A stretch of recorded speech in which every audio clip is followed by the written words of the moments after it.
Hey friends, it's me, Nurse Jazmine. I'm excited to share with you a very special bonus episode of Thrive Alive featuring Dr. Janelle Bolden of Northwestern Medicine. We will be discussing the Illinois Maternity, Morbidity, and Mortality Report published by the Illinois Department of Public Health in October of 2023. The statistics we discuss in this episode can be found online on the Illinois Department of Public Health website.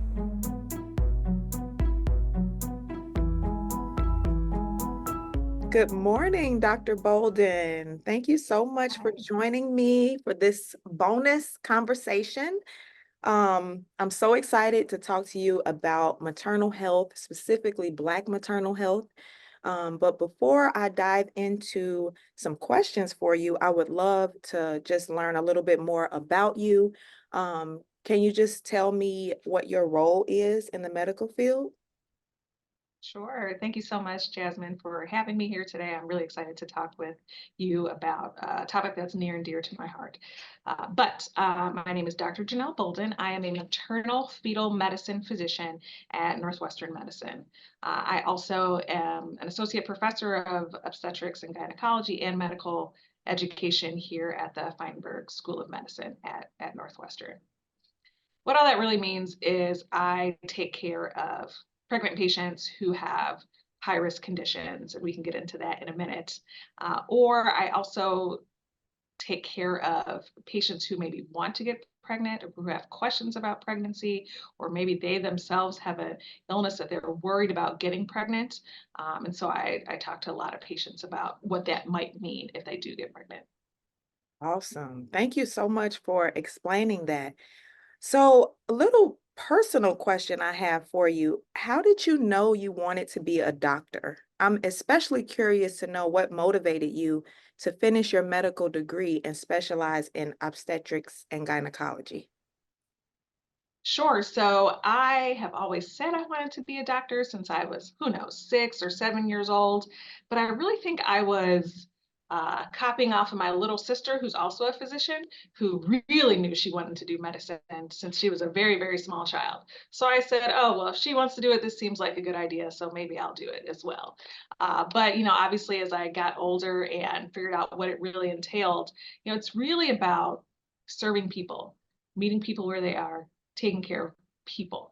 Of course, there's a lot of science and there's a lot of other difficult coursework and hard things along the way of the journey. But when it really, like, if you really boil it down, being a medical provider, a physician, nurse, medical assistant, it's really about caring for the patient and meeting people where they are. And, I really feel honored and privileged to be able to take care of patients and hopefully making a difference in people's lives. As you said, I'm an obstetrician and gynecologist, and then I got extra training in specifically maternal fetal medicine. And I really thought that that was a way that I could take myself, right, and my unique attributes and really try to focus on, okay, how is that going to help a particular patient or a particular group of people? And to me, it seemed really well suited for me to try to take care of people in the reproductive cycle of their life and trying to really be at the best of their health because they are either trying to have a baby or about to have a baby, and they really want to be at their best. So I felt like that was a great place where I could hopefully provide some medical information and knowledge and advocacy as far as how to best take care of those patients. Absolutely. Wow. I love that. I love to hear people say, I knew I wanted to do this since I was a kid. Because it just confirms how passionate you are about Mm, what you do.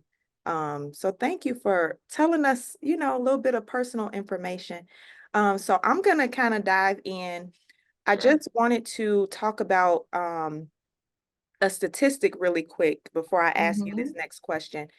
The IDPH report states that Black women are about 2 times more likely to die from a pregnancy-related condition than white women in the state of Illinois. Could you explain to me what the state means by pregnancy-related condition and pregnancy-related death? how is that different from maternal mortality and maternal morbidity? Sure. So I would really say that maternal mortality and pregnancy-related death are really the same thing. And before I go into these definitions, I think we should take a pause, right? That's crazy that Right?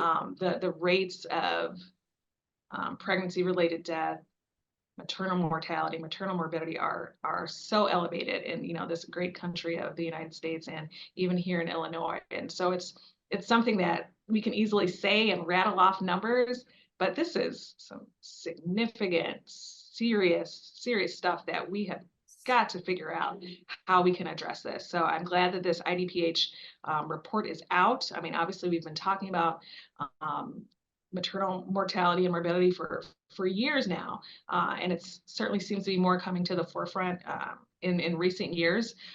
But these are staggering numbers, and it's important that we talk about it and explain it. All right, so that's my little soapbox. But okay, let's talk about the actual definition. So I'm just going to read this is the National Institutes of Health, or WHO, which is the World Health Organization. There are specific definitions for all of these things. So maternal morbidity is any health condition that is attributed to and or aggravated by pregnancy and childbirth that has negative outcomes on the woman's well-being, right? So it's during the pregnancy, it's during labor and delivery, and it's any condition that mom has that could negatively impact her well-being. So that is pretty similar of a definition so maternal morbidity is very similar to pregnancy-related condition, okay? Okay. And then if we think about pregnancy-related death, that is really the exact same definition as maternal mortality, which is defined as the death of a woman either while pregnant or within a year of the end of her pregnancy that can be any cause related to or aggravated by the pregnancy. So it doesn't matter if mom delivered early or delivered at term or had an abortion or had a miscarriage or an ectopic pregnancy. Anything that happens from the time of that pregnancy to a year after it ends, regardless of how it ends, if mom dies during that time, that is a maternal mortality or a pregnancy-related death. Wow. Okay. Thank you so much for explaining the differences. So moving right along, what is a high-risk pregnancy? How are high-risk patients treated or monitored differently than those who are not high risk? Great. I mean, this is what I do every day, right? So I take care of women who have a high-risk pregnancy. You could have a high-risk pregnancy for a number of different reasons. Number one, if mom or the pregnant patient has a pre-existing condition that could adversely affect her pregnancy. So maybe that's diabetes or high blood pressure or significant asthma or bipolar disorder, or literally any condition that mom has already that could impact her pregnancy, that could make the pregnancy high risk. Okay, that's number one.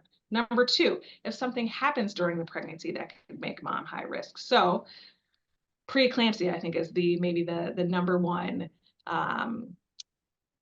condition that could occur in pregnancy that could certainly make a pregnancy high risk. So preeclampsia is a disorder of pregnancy only, right, where there's high blood pressure and usually protein in the urine. This only happens in pregnancy, and it could cause things like kidney failure, liver failure, seizures, issues with the baby's growth, or issues with the way that the baby kind of develops during pregnancy. So that is a condition of pregnancy only that would definitely qualify a patient for a high-risk pregnancy.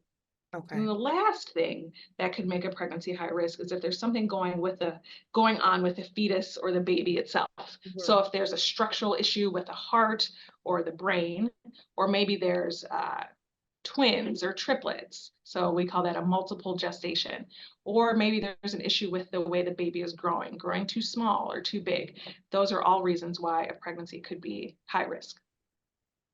Wow. I never thought about like a person having twins or triplets as being high risk, but I mean, it makes sense because usually there's only one baby. Right.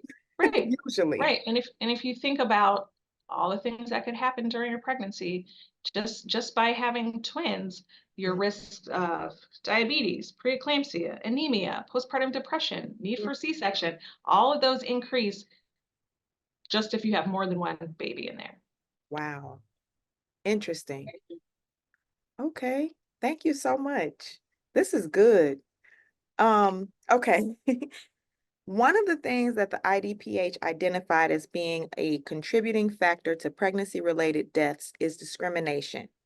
Their report identified discrimination as being a factor in 40% of pregnancy-related deaths that occurred between 2018 and 2020, and highlighted that Black women are more likely to be affected by discrimination while receiving pregnancy-related care.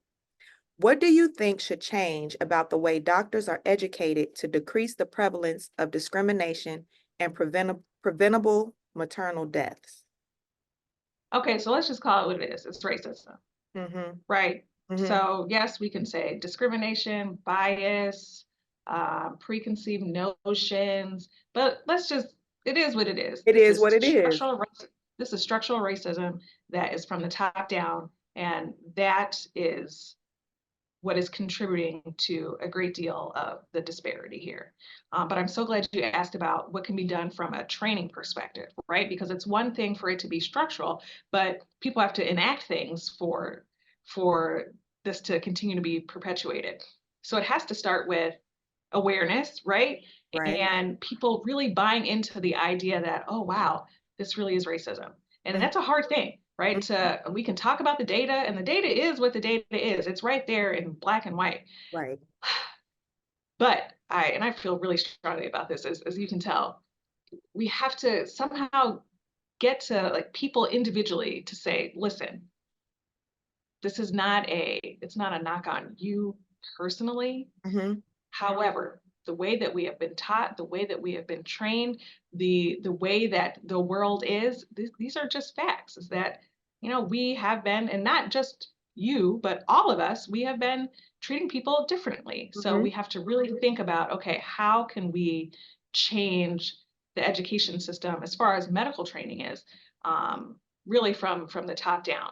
I know there are a lot of organizations, from the AAMC to AMA to ACOG. These are all, governmental, not governmental, but more countrywide medical associations or medical student or training associations that have these initiatives um, in their proposals to, okay, this is the way that we're going to change the way that we're training people.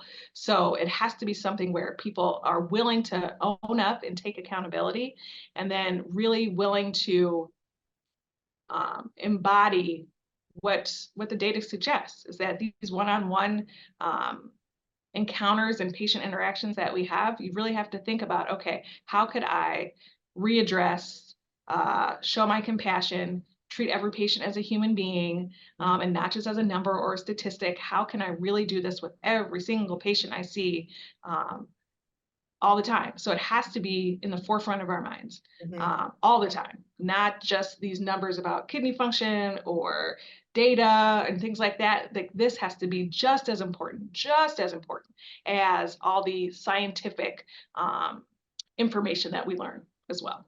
Yes. Ooh, that was so good. I love that you used the word compassion, because that's a word that I just hold near and dear to my heart. Mm-hmm. As a nurse, I've always tried to Mm-hmm. treat my patients with that.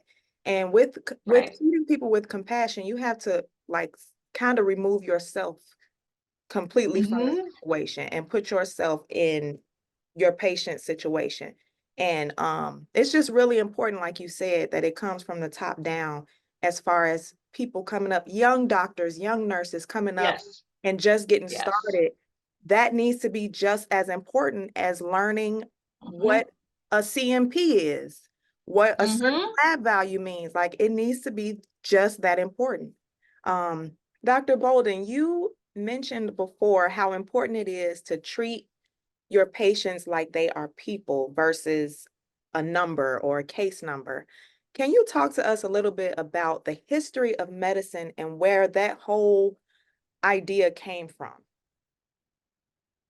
Sure. I think that historically, uh, people who are Black or minoritized perhaps have been for years, decades, centuries, treated differently by the medical profession, right? We all know about the Tuskegee experiment and Henrietta Lacks and how his name was Sims, how a gynecologist from decades back used to perform procedures on Black women without any anesthesia, right? So there's a long history of Black people, Black women specifically, in the medical context, not being treated as humans and not being treated as people who have feelings and emotions and are intelligent enough to engage in their own healthcare.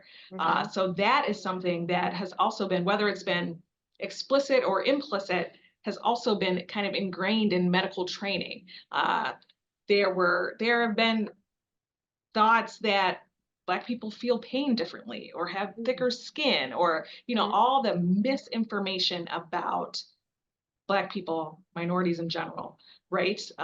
We can even talk about the gendered way that people get healthcare, right? So that has all been a very problematic, racist, sexist legacy that medicine has had to try to come to terms with in recent years. So I think that's a lot of the reason why Black patients have distrust of the medical system, might not want to even come into the doctor, might not even want a hospital birthing experience because they have so much mistrust and they're disillusioned. So these are all barriers that we, the medical professionals, like we have to, it's on us to break that down and rebuild the connection, the trust, the humanization of people in order for us to move forward. Absolutely. Okay. This report focuses a lot on the ways that social determinants of health affect one's experience while pregnant. Can you help me understand what is a social determinant of health and how it plays into having a healthy pregnancy, delivery, and postpartum period? Great question.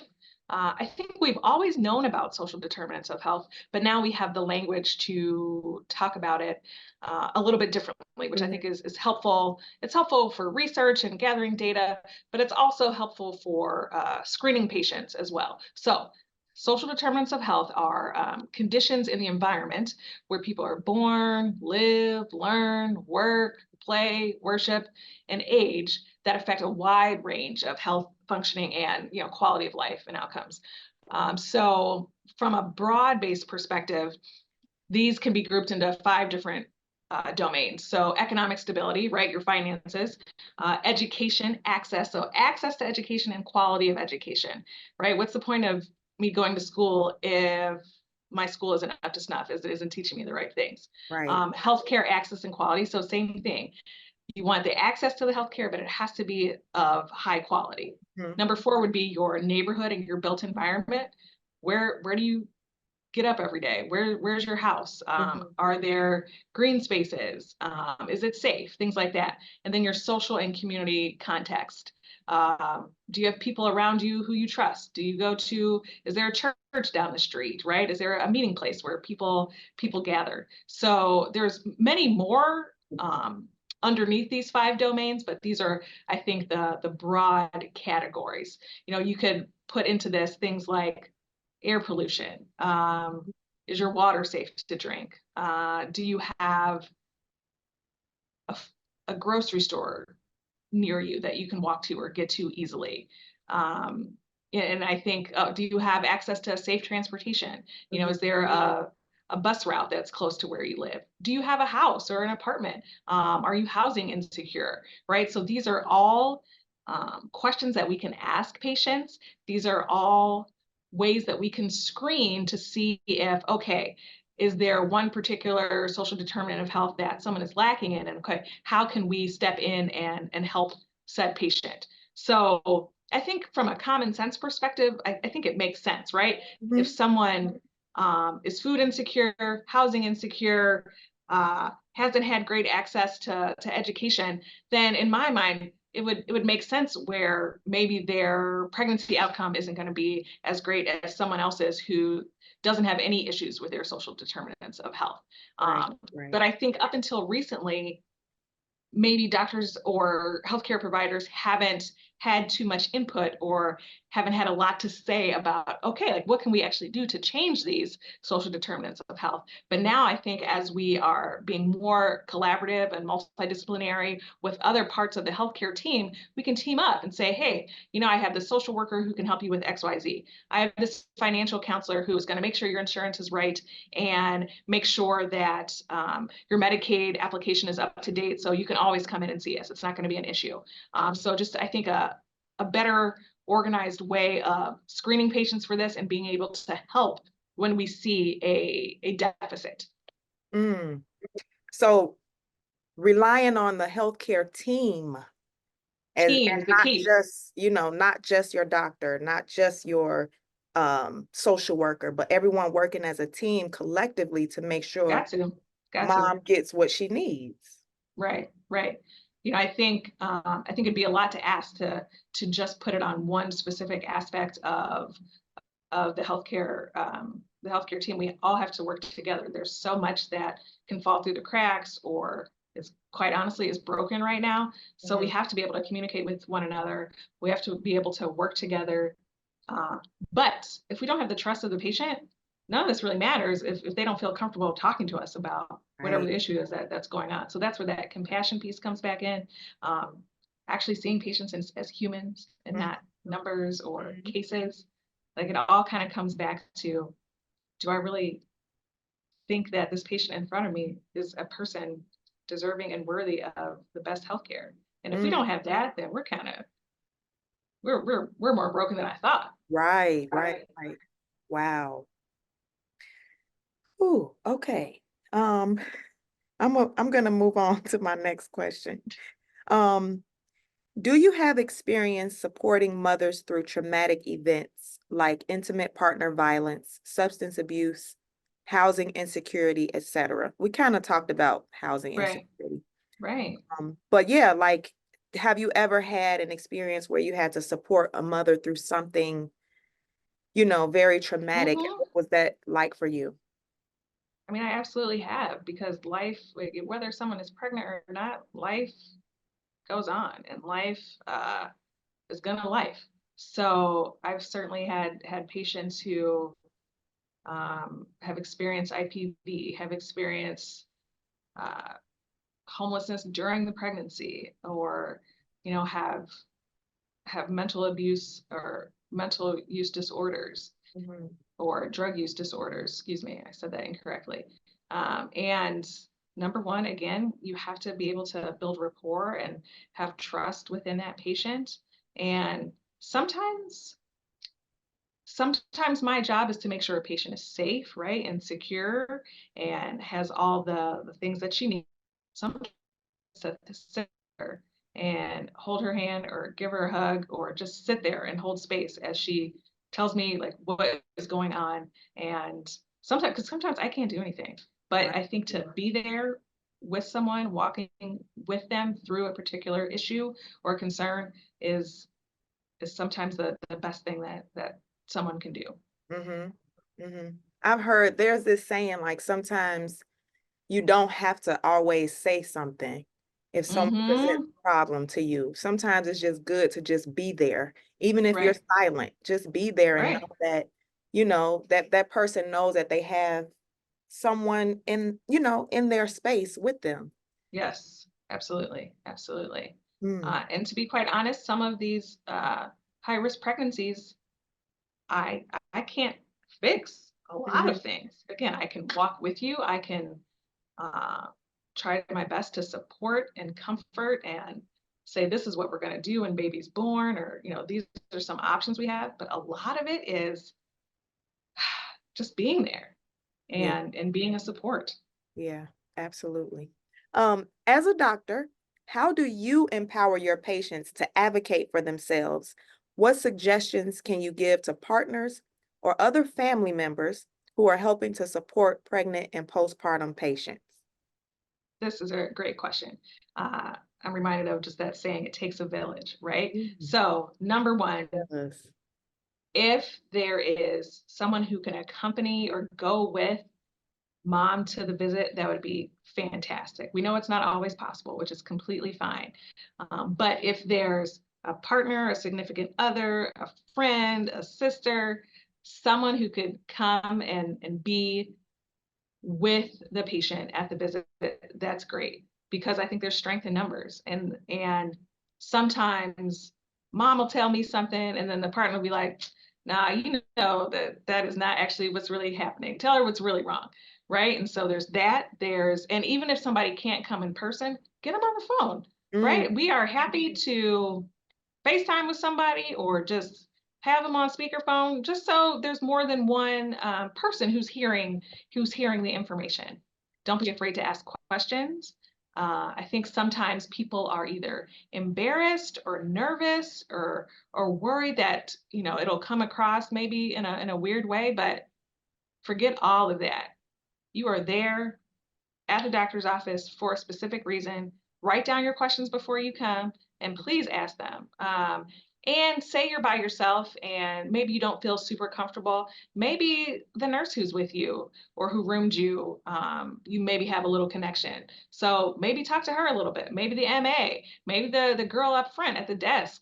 Y'all kind of talk a little bit. It's just important to have someone else, I think, who could advocate for you and maybe speak up when you don't feel like you can. But I think it's really important to ask all the questions, all the questions. absolutely. That's so good. Because you work with high risk Hmm. pregnancies, sometimes the mom can be very emotional depending on what's going on, and Absolutely. she can't Yep. think, she can't think Hmm. straight or know what questions to ask. So, yeah, that's very Yep. important.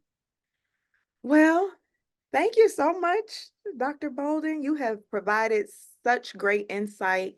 It's been a pleasure. Thank you so much for your time.